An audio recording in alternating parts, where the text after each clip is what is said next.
What's going on, YouTube? Today, new video, new gun came in. The Chris Vector KRYTAC GBBR has the little, it does the thing, and it fires just fine. Today, we're going to get into the gun.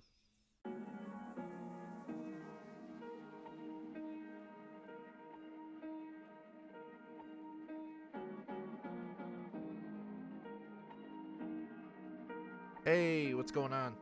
Today we're going to be talking about the KRYTAC Chris Vector GBBR. This thing is an absolute pleasure to own and an absolute pleasure to shoot, even more so.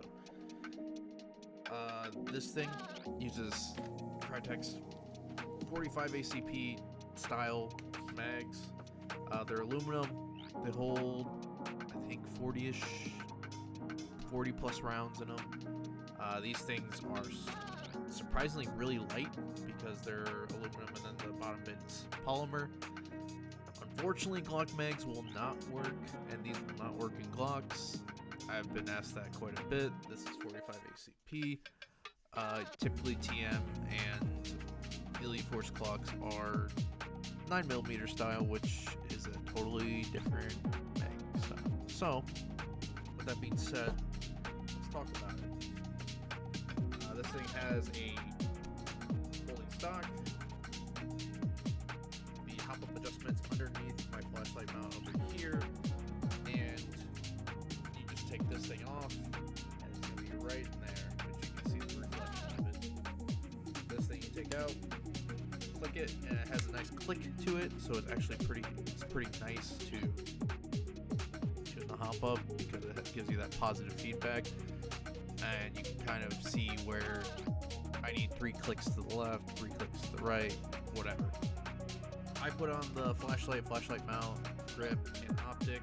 In the B footage that you're about to see, the tracer unit I have on there is not really a tracer unit. Actually, it doesn't do any kind of tracering at all. It doesn't have a light in it at all. I use a smoke oil and emits smoke when you're firing through it, which gives the GBBR a little bit more realism in it.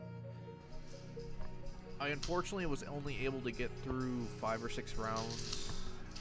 That's being mean.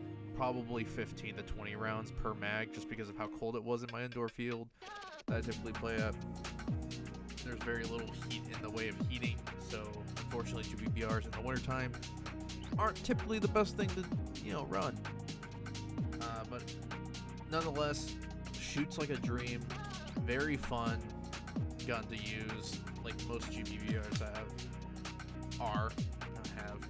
like most GBBRs are. This thing is externally pretty much the same as the AEG version, with most of it being polymer, with bits being metal. The bolt catch actually works on this, unlike the AEG version. And externally, I believe, don't quote me on this, but if you got like the Lilacs extended mag release, you could probably put that on here, because this looks identical to the AEGs I've owned of this. I unfortunately sold all of the AEG vectors I've owned, and I've owned about 3 or 4 of them. Because I thought I could make this run faster, and then I did not like it, didn't like the trigger pull on it, do different triggers in it, all that sort of shit, and I just didn't like how sluggish it was.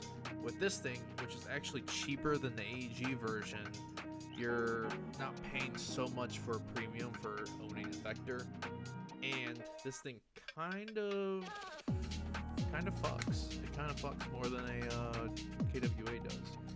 And if that doesn't get you to buy one of these,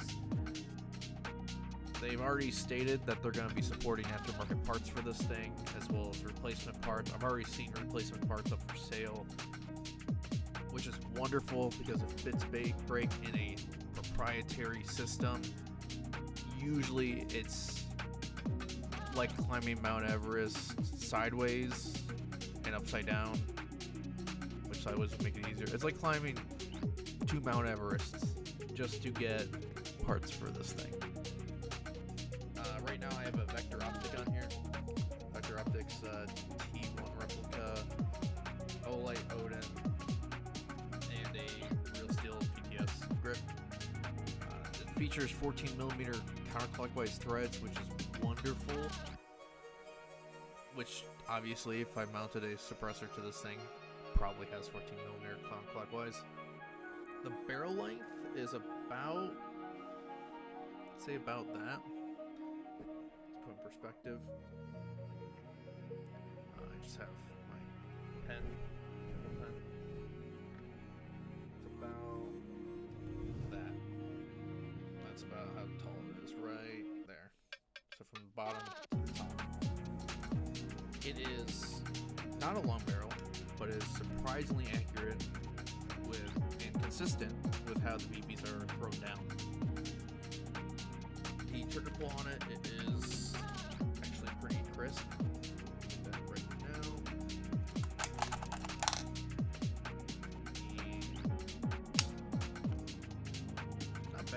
Not bad at all. I wish it was a little lighter, but that's also because I'm a Speed QB boy and I play mostly with Polar Stars and stuff that has the tiniest of tiny trigger pulls. But the whole reason why I got this thing is for realism, so not really a realistic pet peeve of mine. The brake on it, it's actually right there. Like there's no trigger movement except for a little bit, but the trigger pull is really short, which I love. And the one thing that I don't know if this is normal with most of them, but if we go or if we switch to semi, fires just fine, and then we switch to 2-round burst, and you see that first time it did only semi, and then every time after that it does 2-round burst. The rate of fire on this thing is not bad. I'll do a little test right here.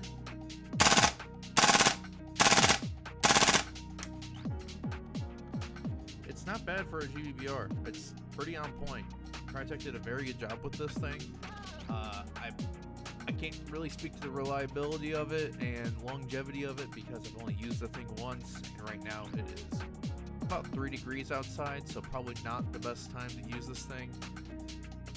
I'll probably know more in the coming months when it starts to warm up a little bit and I can actually get this thing out and run it. Weight-wise, not super heavy. It's comfortable, it's ergonomic. The whole idea is ergonomics. The flashlight is mounted as so I can do that. So yeah, this thing is a little joy to run. And it gets all the looks at the airsoft field because it's a Chris Vector. Who doesn't want one? And it's not an M4, which everyone has, so you can't really look at this and compare it to really anything.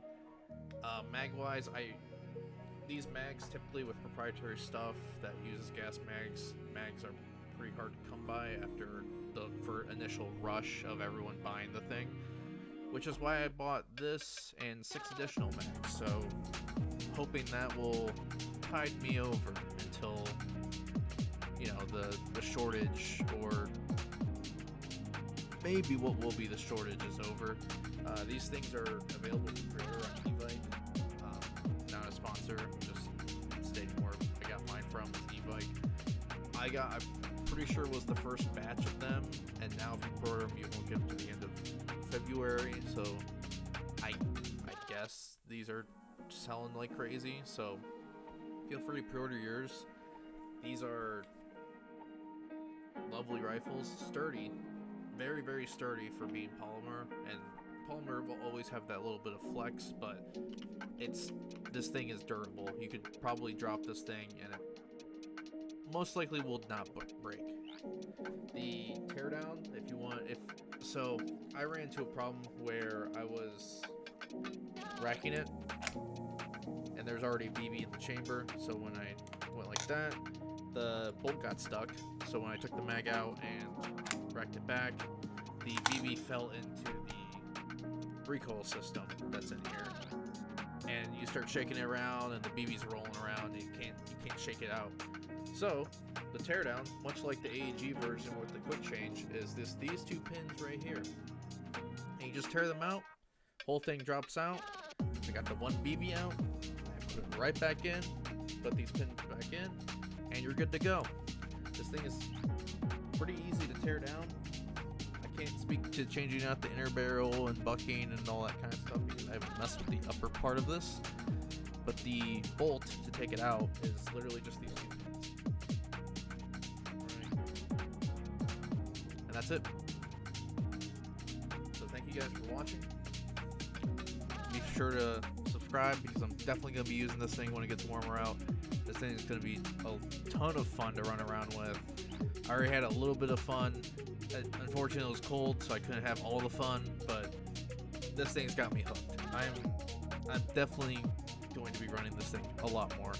Not at the speed tournaments. Maybe at a Milsim.